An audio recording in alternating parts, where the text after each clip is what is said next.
So I began reporting from Israel 5 years ago. It's been 5 years. And the first article that I wrote for Haaretz was about this man. He's an Israeli artist, Yossi Even Kama. And for his graduation project at art school, he decided to put together a series of posters.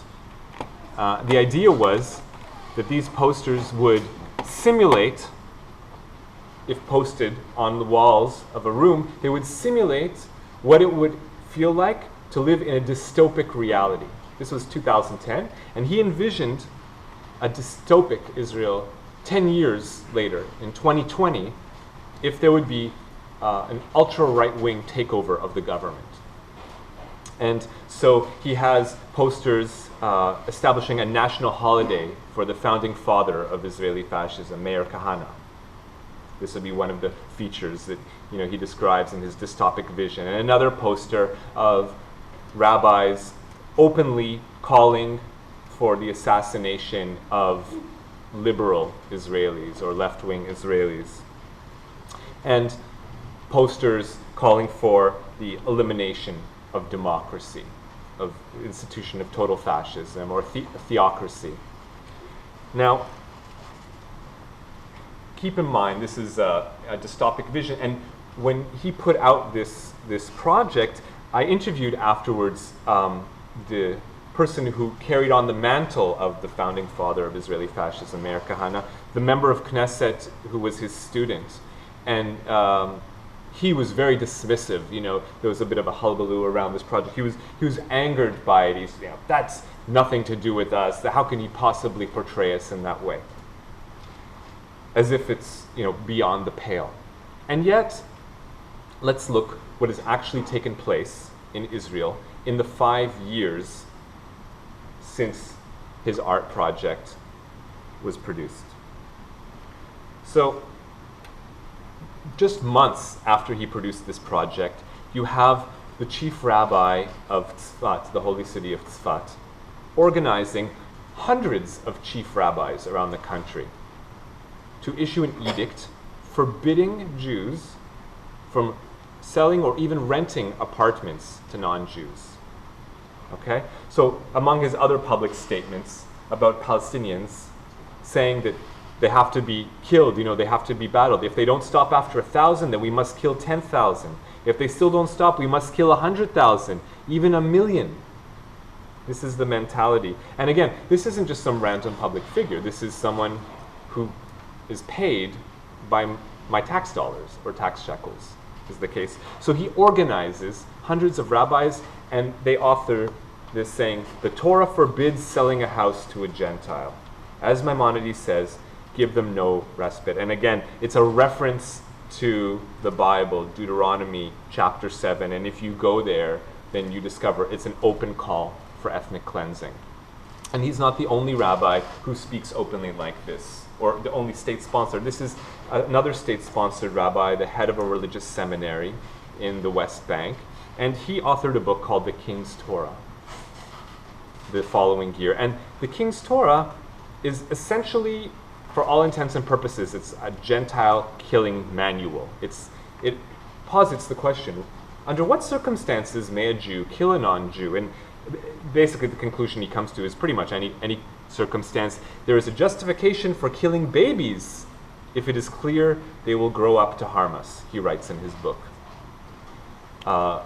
This person was not charged with any crime, did not serve any time in jail, continues to receive salary from the government. Another typical example, Ovadia Yosef, former chief rabbi of Israel, the spiritual leader of the Shas party, one of the parties in the Israeli Knesset. He's now passed. He just died less than a year ago. When he died, 800,000 people went to his funeral. It was the largest funeral in the history of the country, so you can get a sense of how popular this man was. Among other things he said about non-Jews in general, Goyim, that's a coverall word, Goyim were born only to serve us. Without that, they have no place in the world. And about Arabs, you must send missiles to them and annihilate them. They are evil and damnable. about Arabs in general. So there is a long history, and specifically in recent years, of incitement to racism against non-Jews in general and against Palestinians specifically ramping up from religious figures. Well, let's move over to political figures, secular Israelis, secular leaders, such as Shimon Gabso, the mayor of Upper Nazareth. Now, his town is 20% Arab, 20% Palestinian. Palestinian people who live in town want to have an Arab-speaking school so their children can learn how to read and write and, learn their culture and learn their language. But he refuses to allow any Arab language school to be opened in this town. And he's proud of it. He's not ashamed of it. He says, Upper Nazareth is a Jewish city. I'm a proud offshoot of a glorious dynasty of racists. He writes in an op-ed in Haaretz. Look at Danny Danon, Deputy Defense Minister until not too long ago. Among other famous quotes, the biggest problem in the state of Israel is the Arabs of Israel. This is the kind of discourse that's common in the country, even from the top levels of government. Minister of Internal Security, Yitzhak Aharonovich, an offhanded, casual remark to one of his soldiers, "Ha ha, you look like a real San N-word."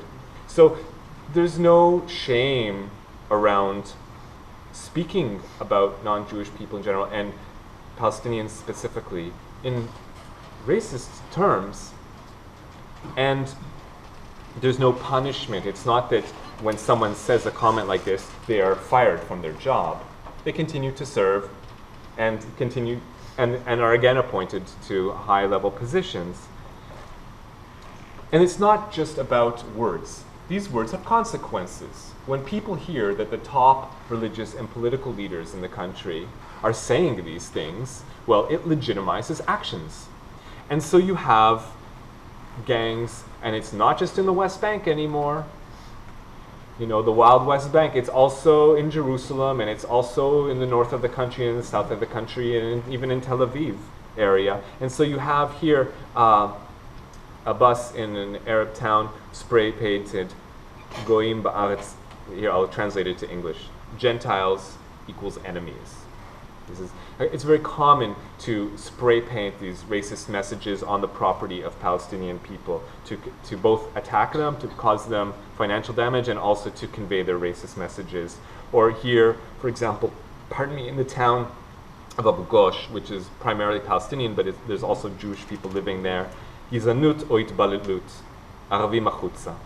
Racism or assimilation, Arabs out. Meaning, we don't want to assimilate. We don't want to acculturate, to have any connections with non-Jewish people. So racism is the only alternative. That's what they're trying to say here, racism or assimilation. Well, Arabs out is pretty obvious. I don't need to explain that. Or here, in Jaffa, which is the Palestinian city that Tel Aviv grew out of and is now a suburb of Tel Aviv, when I was living there, the Palestinian graveyards, both the Muslim and Christian graveyards, were vandalized on Yom Kippur, the holiest day of the Jewish calendar. People went out and vandalized the graves and spray painted Mavet La'Aravim, death to Arabs. So it reaches even the liberal city of Tel Aviv, this kind. And it's not just graffiti, okay? There's also physical attacks, whether on the property of people or in holy places. Just yesterday or 2 days ago, a mosque was firebombed, and this happens all the time. And a really pivotal event in the summer of 2012. This man, a young Palestinian man, Jamal Julani, he was just walking in downtown Jerusalem, and a group of young Jewish people saw him and swarmed him and beat him pretty much to death. He was actually clinically dead. They had to resuscitate him. And while he was being resuscitated, the people who beat him didn't run away. They weren't afraid. They weren't worried about the repercussions of their actions. They stood there and they said to the paramedics, "Why are you resuscitating him? Leave him alone. He's an Arab. What do you care?" And when the police finally came and eventually they were arrested, they admitted what they did. They weren't ashamed of it. Of course, the police lost the tapes later of their confessions, and eventually, because of that, they, a few of them maybe served a couple of months, at most, a few months, less than a year. And so, the message given from the government is Arab blood is cheap, and people understand these messages, and then the court system reinforces these messages by doling out, by both very lax police work and the courts doling out really minor punishments towards people, even if they are convicted. In the rare case they're convicted of attacks. It's not just me saying this. Carmi Gilon, the former head of the Shin Bet, which is Israel's equivalent of the FBI, said openly about the Israeli government allowing anti-Palestinian hate crimes. In the Shin Bet, there's no such thing as we can't do it, only we don't want to do it. Meaning, if they wanted to stop these anti-Palestinian hate crimes, they could easily do that. They don't want to. That's the reason why they don't. And it's not just one guy. Also, Shabtai Shavit, former head of the famed Mossad, which is Israel's equivalent of the CIA, you could say, said the same thing. Israel is a lawful country that does not enforce its laws. In other words, yes, there are laws against hate crimes, but there's no real effort to enforce them. And so it continues. Now, of course, there are some people in the country trying to stem this racist violence. For example, this liberal member of the Knesset, happens to be Palestinian, proposed that there would be an anti-hate legislation. His idea was just 1 hour a week to have, in the high schools, anti-racist education, or in his words, to uproot racist perceptions and negative stereotypes about the different populations. The entire government voted against it. So it was rejected, and even 1 hour a week of anti-racist education they weren't willing to implement into the school system. So even when there's efforts to stem this tide of racial violence, they're quickly crushed. Here's a perfect example. In Afula, a few months ago, you had a group of Israeli young men, and not only young, but mainly young men, beating Palestinian people, swarming Palestinian people and attacking them. Eventually, the police, grabbed them and brought them into the police station and interrogated them.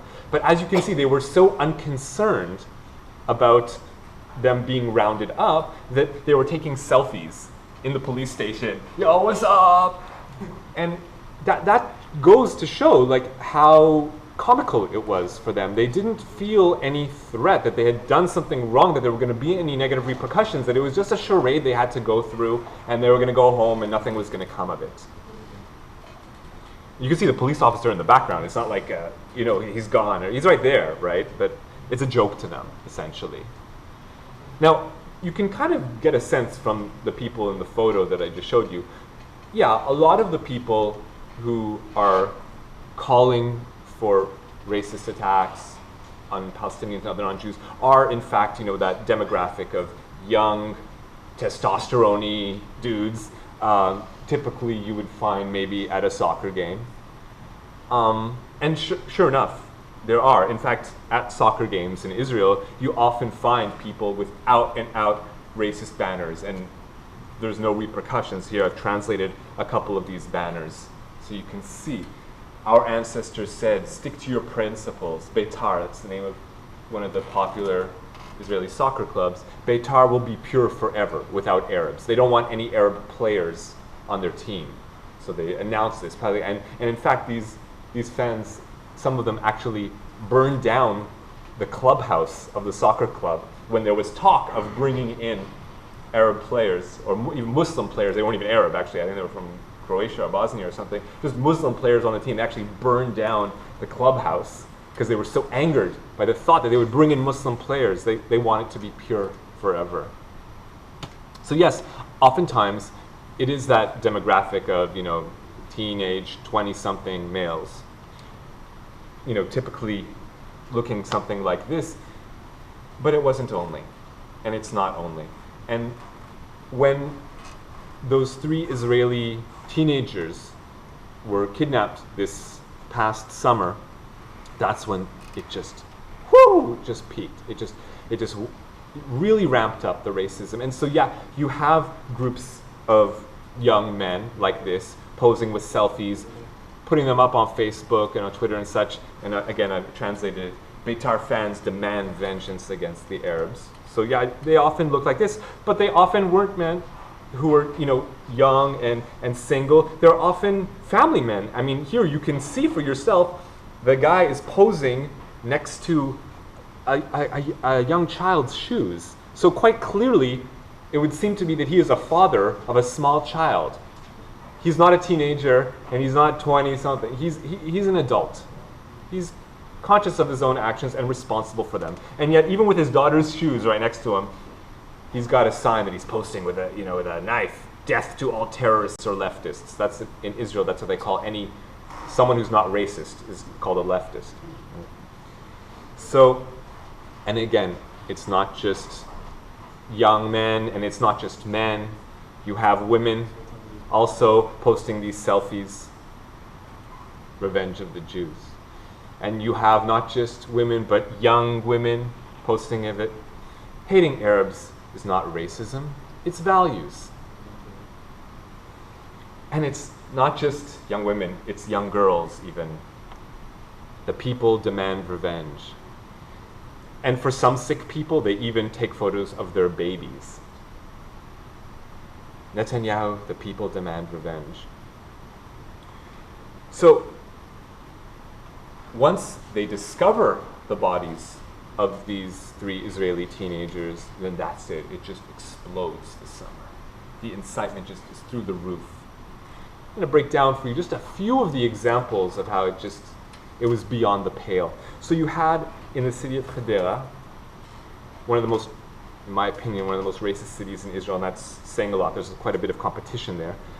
But this man, Almog Wagnell, who is the head of a religious seminary in that town, he took the occasion of the discovery of the bodies of these boys to think about Shlomo ben Yosef, a man who, going back decades in pre-state Palestine era, threw a grenade onto a bus full of Palestinians, saying, "Praise this man, who by his actions has united all the Jews." What could that mean? Oh, I have no idea what you're talking about. Why did you choose exactly this moment to talk about praising a man who, throws a grenade onto a bus full of Palestinians? I wonder what the message you're trying to convey is. And afterwards they can have plausible deniability. I don't know what you're talking about. I was just talking about some old dude in history. Nothing to do with maybe trying to infer that people should do this. And some people were less subtle, like Ayelet Shaked, the whip of the Jewish Home Party faction of the government, who said, posted on Facebook, "Who is the enemy? The Palestinian people are all enemy combatants. This also includes the mothers." She had some more choice words about Palestinian children being snakes and such. And I mean, we're talking about genocide here. We're talking about someone saying all Palestinian people are the enemy. So if they're the enemy, they need to be killed, right? And like I said, these words aren't just on the internet. They have effects on people's minds and hearts, and they take them out into the streets. And so you have Israelis taking to the streets and marching through the streets, in the middle of the streets. Here is one example, carrying a sign, marching through the middle of the street. "Vengeance is what we want." And people are baying for blood. That's the atmosphere on the street. People demand, they want to exact blood vengeance for the death of these 3 teenagers. And so what does the Prime Minister do at this critical moment? Calls for vengeance. Vengeance for the blood of a small child Satan has not yet created. I guess that's his effort to be poetic in his call for vengeance. And sure enough, it was carried out. Netanyahu ordered the hit. as far as I'm concerned. With that word, with that call for vengeance, Yes. he ordered the hit. And he was the fuel, and he lit the spark that burned Mohammed Abu Khder, a young Palestinian, standing outside his home. He was kidnapped, beaten, taken to a forest, and his assailants forced gasoline down his throat, and they lit him up and burned him to death from the inside out. Well, quite quickly the Hasbara machine rolled into action, and they started putting out memes on Facebook. Here's the Arab fag who was murdered by Arabs over family honor, but the left blames us. So instead of looking inward and saying, oh my goodness, how could we get to this point where we're literally lynching people in the streets? How dare they try to pin this on us? He was killed by his own people. No effort to look in the mirror and to there's just, of course, eventually, after a few days, the police came to the conclusion that it was actually a group of Jewish people led by this man. And so he's now been indicted and charged with the crime. And again, you'd think that people would do some soul searching. And some people did. And there were many people who were shocked to the core of their existence, such a horrific crime. But there were many people who weren't.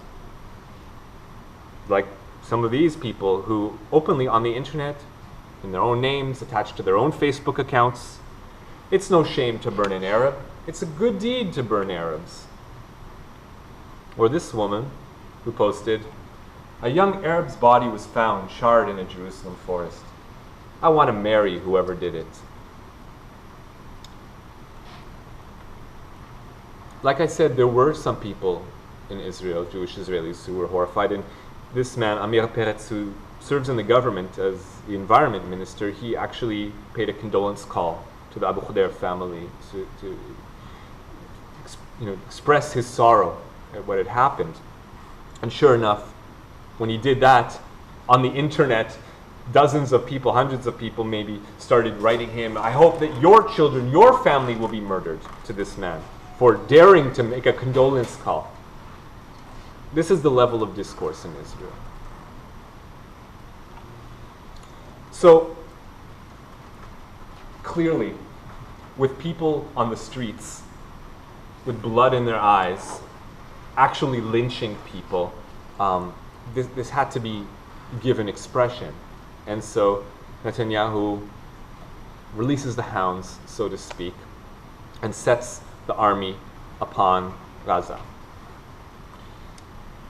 And quickly, the religious establishment lines up behind him and backs his moves, and in fact whips up even more frenzy. So David Stav, a rabbi, again, state-sponsored rabbi of the city of Shoam, who is actually considered liberal in the Israeli spectrum, if you can imagine that, said, the current war, this is the assault on Gaza, fits a classic definition of a milchemet mitzvah.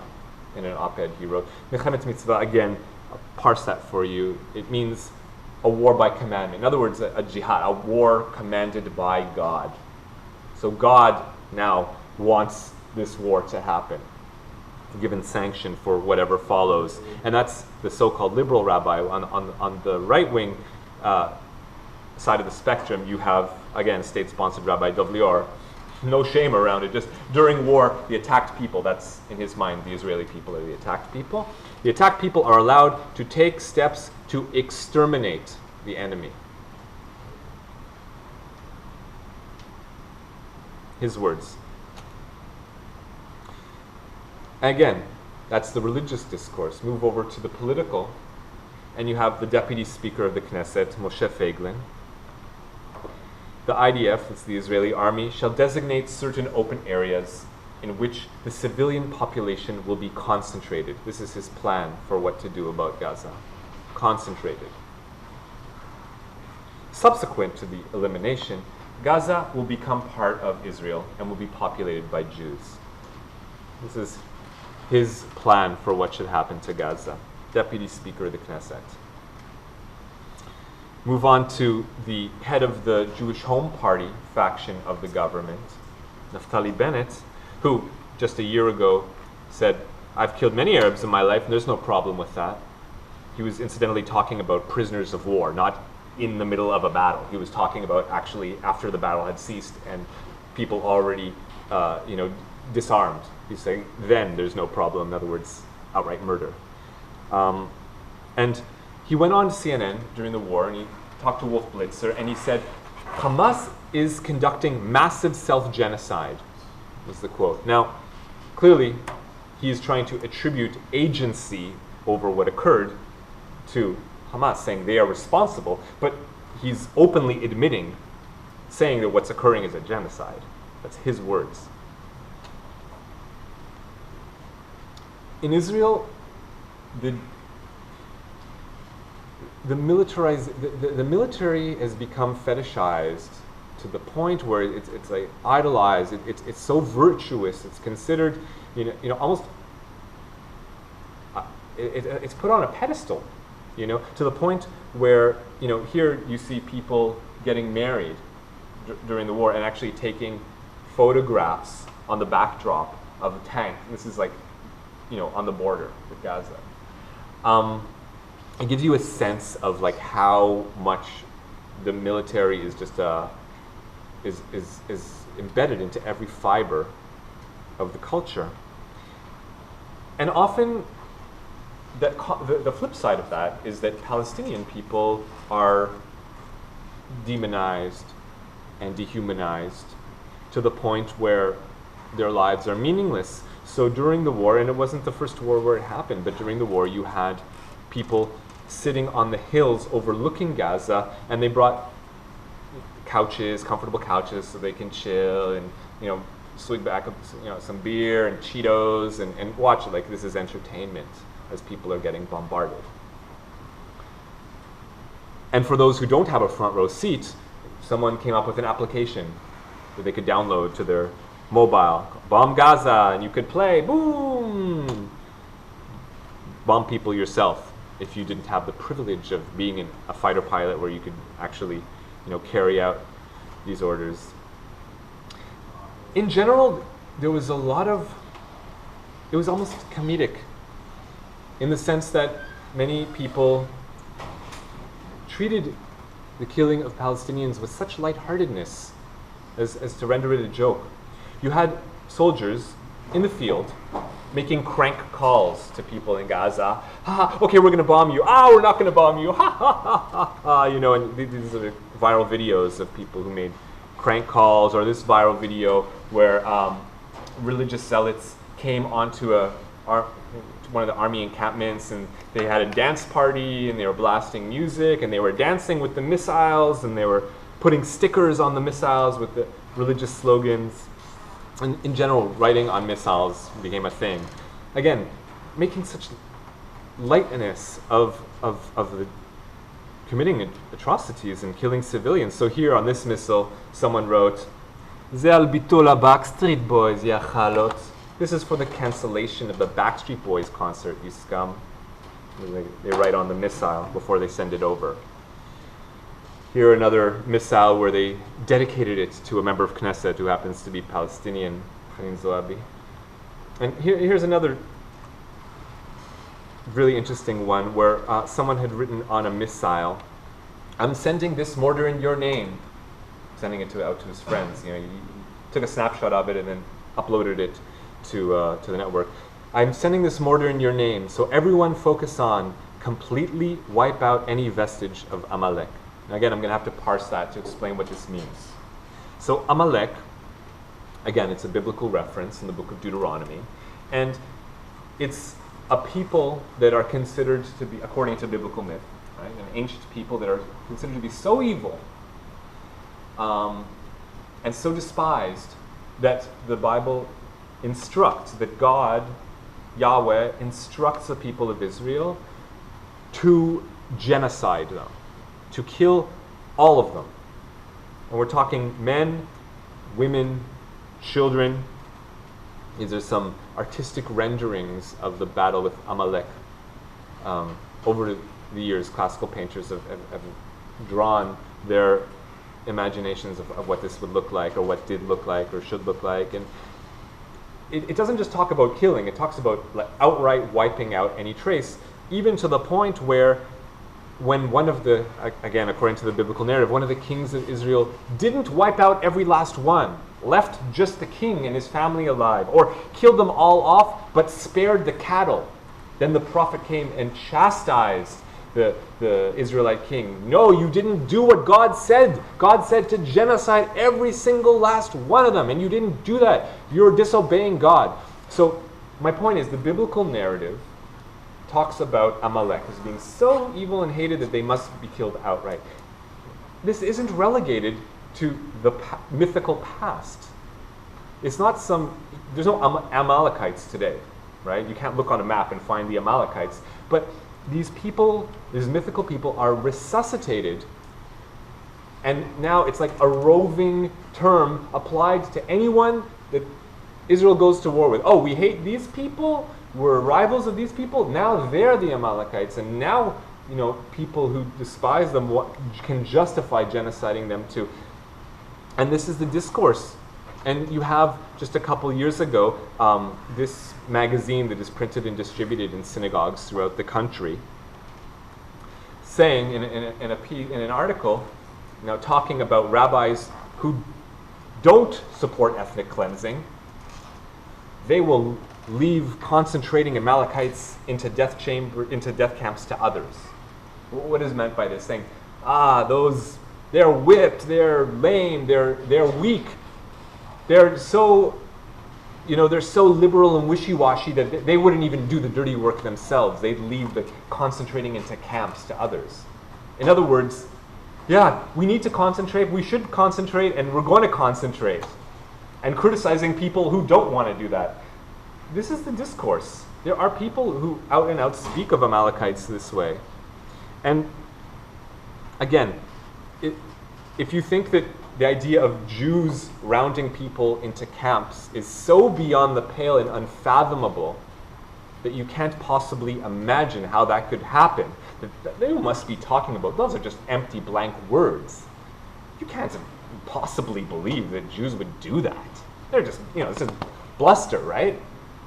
Well, can Jews round people into camps? Are they capable of it?